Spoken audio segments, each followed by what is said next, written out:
तो guys proceed करते हैं यहाँ पे। नेक्स्ट यहाँ पे चैप्टर है हमारा chapter number 3, that is plant kingdom. और प्लांट किंगडम में यहाँ पे जैसा कि यहाँ पे मेंशन है, यहाँ पे हमें एल्गी पढ़ना पड़ेगा पूरा, देन यहाँ पे ब्रायोफाइट पढ़ना पड़ेगा, देन यहाँ पे pteridophyte, then gymnosperm, then angiosperm. तो ये 5 यहाँ पे हमारे सब टॉपिक हैं जो हमें कंप्लीट करने हैं। ठीक है, थोड़ा सा मैं आपको ब्रीफली यहाँ पे समझा देता हूँ। देखो गाइस, यहाँ पे लाइफ साइकिल से रिलेटेड क्वेश्चन पूछे जाते हैं, आपके एग्जाम्पल से क्वेश्चन पूछे जाते हैं कि मतलब कहाँ पे कौन है, क्लोरोफिल से रिलेटेड क्वेश्चन पूछे जाते हैं, फ्लैजला की अरेंजमेंट से रिलेटेड क्वेश्चन पूछे जाते हैं, और एल्गी की जो ब्रीफ हिस्ट्री है, मैं एल्गी की बात कर रहा हूँ यहाँ पे, एल्गी की जो ब्रीफ हिस्ट्री है उससे रिलेटेड क्वेश्चन पूछे जाते हैं। स्टोरेज फूड मटेरियल्स, जो स्टोरेज फ्रीजर फूड मटेरियल होता है उससे क्वेश्चन बनते हैं। ठीक है, इतना अगर जो आपने कर लिया तो आपकी ये एल्गी चैप्टर पूरी मुट्ठी में है। बाकी यहाँ पे लाइक जैसे ब्रायोफाइट्स वगैरह होते हैं, एग्जाम्पल फिर से मैं कहूँगा बहुत इंपॉर्टेंट है। क्लासेस के जैसे कि मॉसिस हो गया, ठीक है, और हाँ लीवर बर्ट हो गया, तो 2 इसके क्लास पढ़ने पड़ेंगे आपको।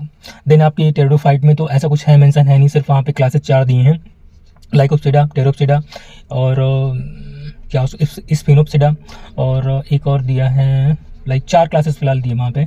तो वहाँ पे एग्जाम्पल सिर्फ रटने हैं और पूरा आपकी थ्योरी पढ़नी है। जिम्नोस्पर्म में भी आपको एग्जाम्पल्स वगैरह पता रहते हैं, वहाँ पे सिर्फ थ्योरी पढ़नी है आपको है।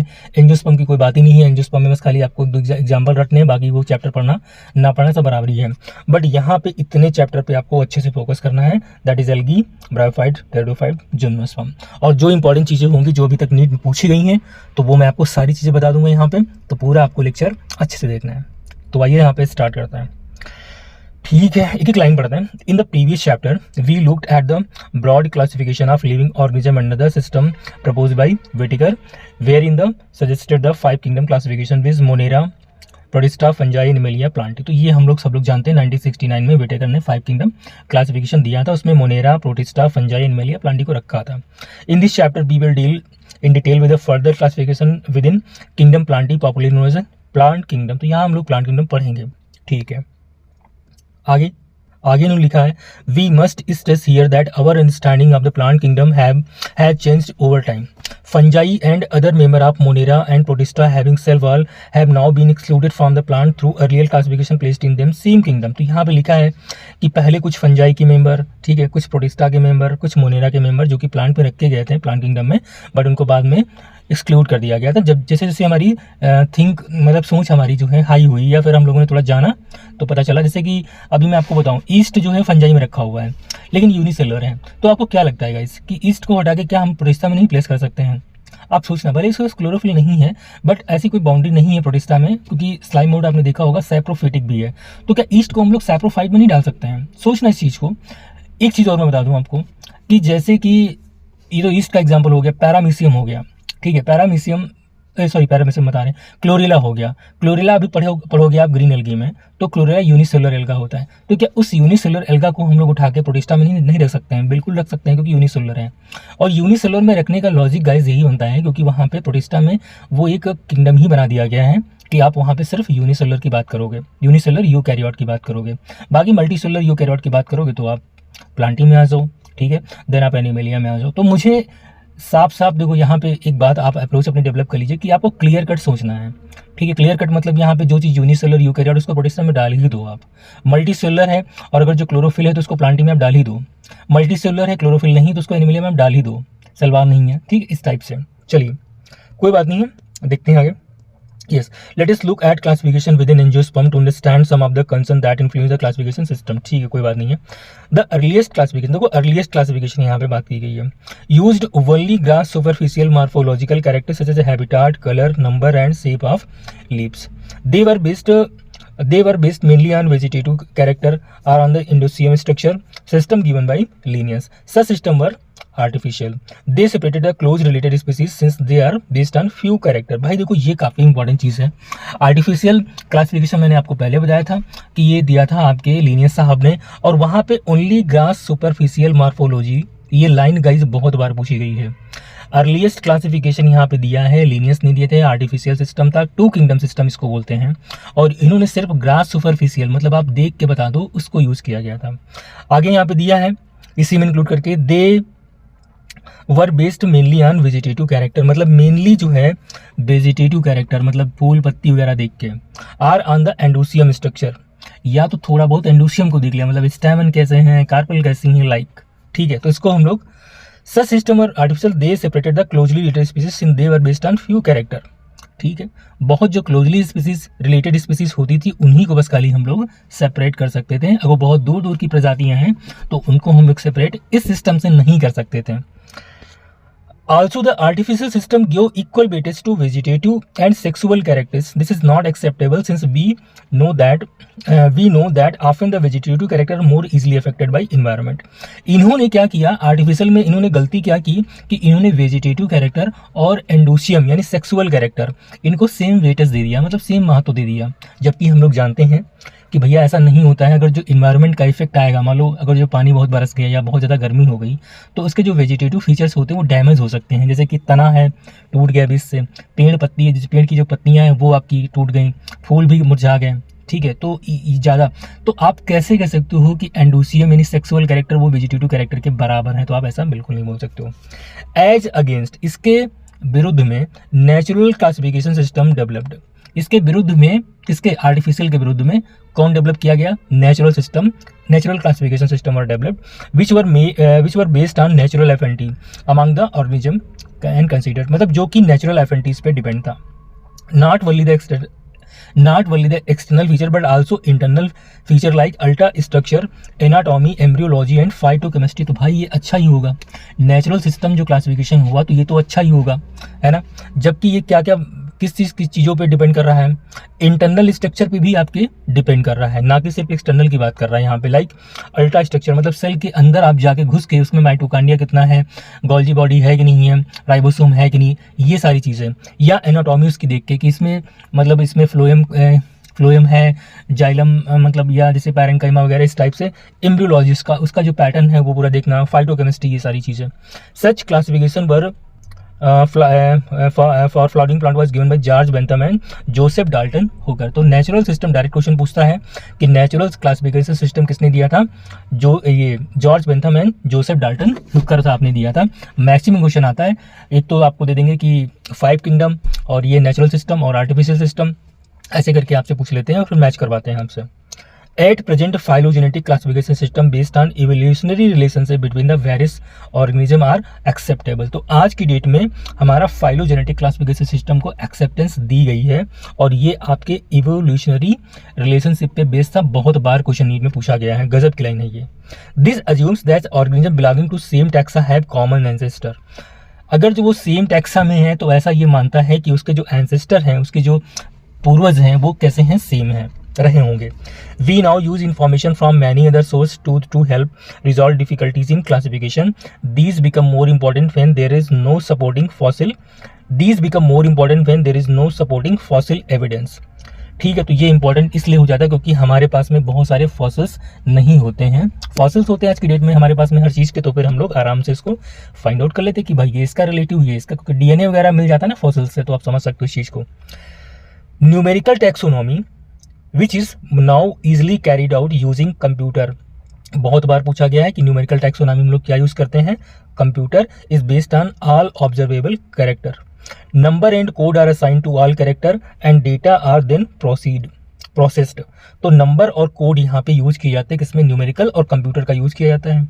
In this way each character is given equal important and at the same time 100 of, ये काफी लाइन इंपॉर्टेंट भाई, 100 of the character can be easily considered.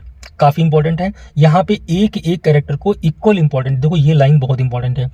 अभी अनइक्वल कर देगा वहां पे नीट में तो गलत हो जाएगा, तो इक्वल इंपॉर्टेंस दे रहा है एक लाइन को, ठीक है। 100 कैरेक्टर यहाँ पे लिए जा रहे हैं एक समय में, मतलब सेम टाइम में 100 कैरेक्टर को यहाँ पे कंपेयर किया जा रहा है। तो यहाँ पे 100 की जगह वो 1000 भी कर सकता है। नीट एग्जाम में ऐसे ही गलत क्वेश्चन करवाता है, स्टेटमेंट दे देगा, 1000 कर देगा, मिलियन कर देगा, 100 कर देगा, तो उसमें आप कंफ्यूज हो जाओगे। इक्वल की जगह 1 इक्वल कर देगा तो भी आप कंफ्यूज हो जाओगे, ये चीज़, तो ये कंफ्यूजन मत पालना वहाँ पे। Cytotaxonomy that is based on cytological information like chromosome number हो गया, ठीक है, स्ट्रक्चर हो गया, बिहेवियर हो गया, and chemotaxonomy that use the chemical constituent of the plant to resolve confusion are also use taxonomists these. तो ये सारे आपको टैक्सोनॉमी याद करनी है, साइटोटैक्सोनॉमी, कीमोटैक्सोनॉमी एंड यहाँ पे न्यूमेरिकल टैक्सोनॉमी, ये सारी आपको चीज़ें पता होनी चाहिए, इनका मतलब पता होनी चाहिए। इसमें सबसे ज़्यादा जो इंपॉर्टेंट है ये आपकी न्यूमेरिकल टैक्सोनॉमी है। इसमें हम लोग कंप्यूटर का यूज़ करते हैं, डेटा का यूज़ करते हैं। साइटों में cytological information like chromosome number हो गया, स्ट्रक्चर बिहेवियर हो गया।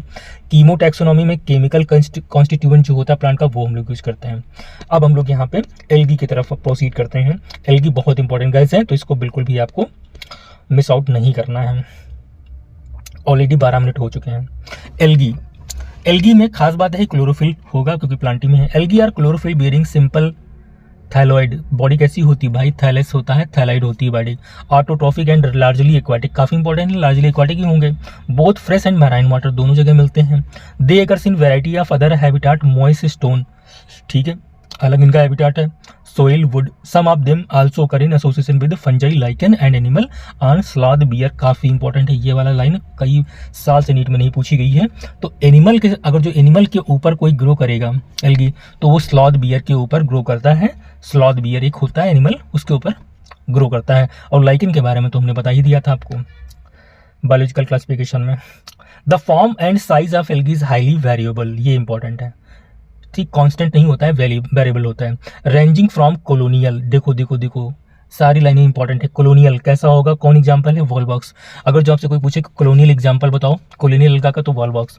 And filamentous, Ulothrix and Spirogyra, दो एग्जांपल याद करने अच्छे तरीके से, फिलामेंटस, यूलोथ्रिक्स, स्पायरोगैरा। कॉलोनियन की बात करें तो फिर कौन हो जाएगा, Volvox. A few of the marine form such as kelps, तो ये कैल्प्स वगैरह फॉर्म मैसिव प्लांट बॉडी, ये जो होते हैं आपके ब्राउन एल्गी में आते हैं और ये बड़ी बड़ी बॉडी बनाते हैं। मैसिव प्लांट मतलब, मैसिव मतलब बहुत खतरनाक प्लांट बॉडी बनाते हैं। इसका एग्जांपल यहाँ पे केल्प्स दिया है, काफ़ी इंपॉर्टेंट है, याद कर लो इस चीज़ को। आगे, the algae reproduce by vegetative sexual method, कोई खास बात नहीं है, फंजाई में भी ऐसा ही होता है। Vegetative reproduction is by fragmentation, ये आपको हर जगह कॉमन मिलेगा। आपको प्रोटिस्टा में मिला था, आपको फंजाई में मिला, ठीक है, आपको कहाँ मिला, बैक्टीरिया मिला। अभी आपको एल्गी मिल रहा है, फिर आपको ब्रायम मिलेगा, आपको टेडो मिलेगा, आपको जिम्नो मिलेगा, ये सब चीज़ें। फ्रैगमेंटेशन वेजिटेटिव रिप्रोडक्शन जो होता है, ये फ्रैगमेंटेशन ये कॉमन होता है, एल्गी, फंजाई एंड देन आपका ब्रायोफाइट, टेडोफाइट वगैरह सब में कॉमन होता है। Each fragment develop into thallus, अब इसके जितने फ्रैगमेंट होंगे वो सब थैलस बनाएंगे आपका, मतलब वही प्लांट बनाएंगे। Asexual reproduction is by the production of different type of spore, the most common is zoospore, important है, ज़ूस्पोर के द्वारा यहाँ पे सेक्सुअल रिप्रोडक्शन देखने को मिल रहा है हमें। दे आर फ्लैजिलेटेड, मतलब यहाँ पे फ्लैजिलेटेड होगा, चलने वाला मतलब फ्लैजिला इसमें प्रेजेंट होगा। मोटाइल मतलब होगा। And on germination give rise to new plant, बिल्कुल बात सही है, जर्मिनेट करेगा तो न्यू प्लांट बना देगा। Sexual reproduction takes place through the fusion of two gamete, sexual reproduction जो होगा यहाँ पे दो गैमेट के फ्यूजन से होता है। This gamete can be flagellated and similar in size, ये इंपॉर्टेंट एग्जांपल है, यूलोथ्रिक्स। फ्लैजिला प्रेजेंट होगा और साइज में सिमिलर होगा तो इसका एग्जांपल होगा Ulothrix. And are non flagellated in non motile but similar in size, ये काफी लाइन इंपॉर्टेंट है, स्पायरोगैरा। अगर जो बोले सिमिलर इन साइज है, फ्लैजिलेटेड है तो यूलोथ्रिक्स होगा, सिमिलर इन साइज है बट नॉन फ्लैजिलेटेड तो कैसा होगा, Spirogyra. Such reproduction is called isogamous, reason क्योंकि सिमिलर साइज यहाँ मिल रहा है हमें तो इसीलिए इसको आइसोगैमस बोलते हैं।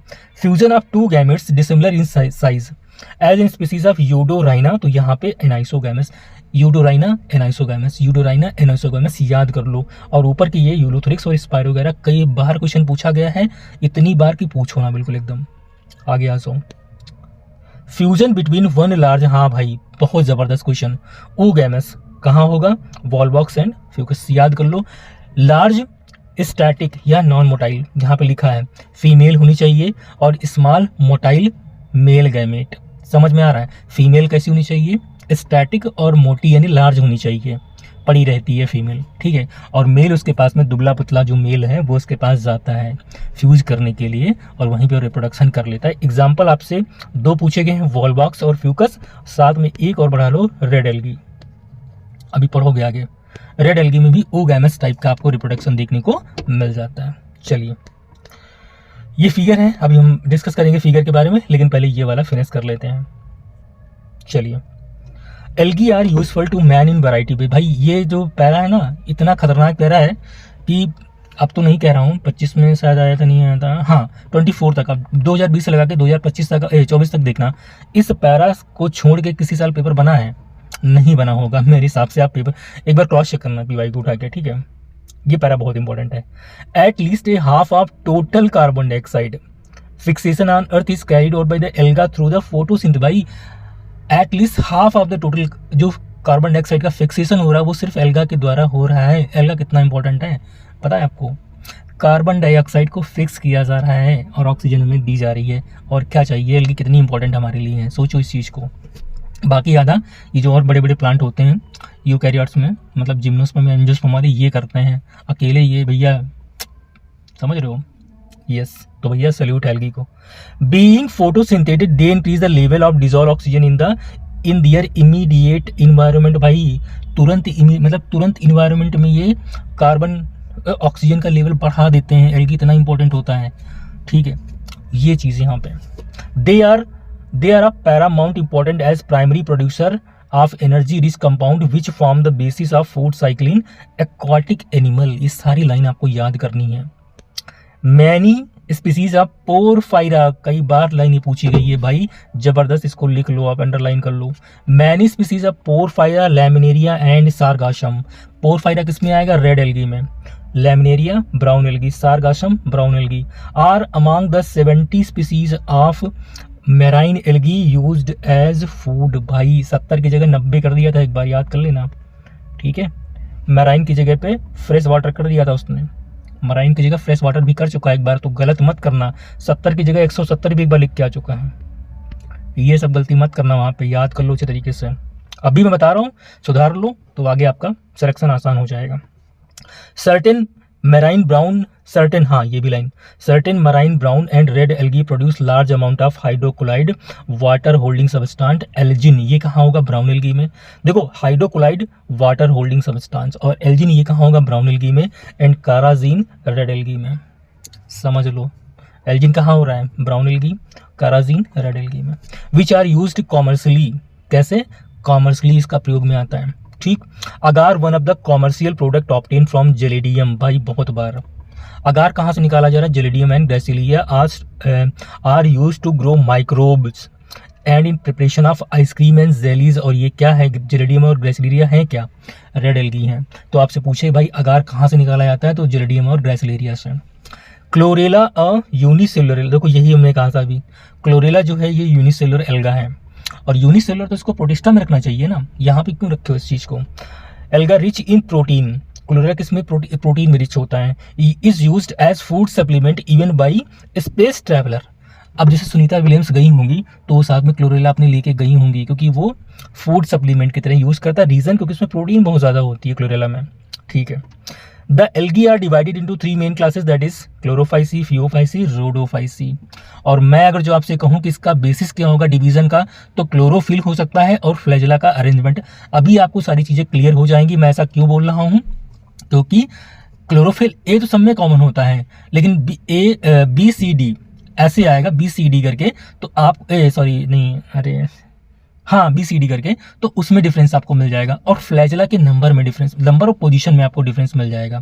तो अगर जो आपसे कोई क्वेश्चन पूछे कि बेसिस क्या है इनका डिवीजन का, क्योंकि बेसिस से भी क्वेश्चन पूछा गया है, तो आपको हो गया number of flagella and position of flagella and also chlorophyll, ठीक है। तो ये इनका बेसिस है गाइस, बहुत जबरदस्त मैंने आपको पढ़ा दिया है।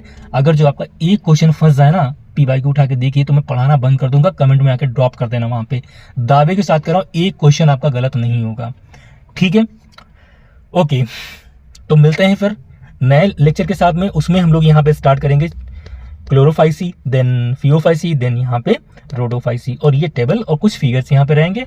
चैप्टर मेरा ये खत्म हो जाएगा। फिर ब्रायोफाइट, टेरिडोफाइट, जिम्नोस्पर्म, एंजियोस्पर्म सब कुछ खत्म हो जाएगा। इजी करते हैं, मेरे साथ में करते रहोगे तो भाई बहुत बेनिफिट होगा। जल्दी से आपकी ये बायोलॉजी में ख़त्म भी करवा दूंगा, ठीक है। फिर मिलते हैं, फिर बाय, हेल्दी रखो और हैप्पी रहो।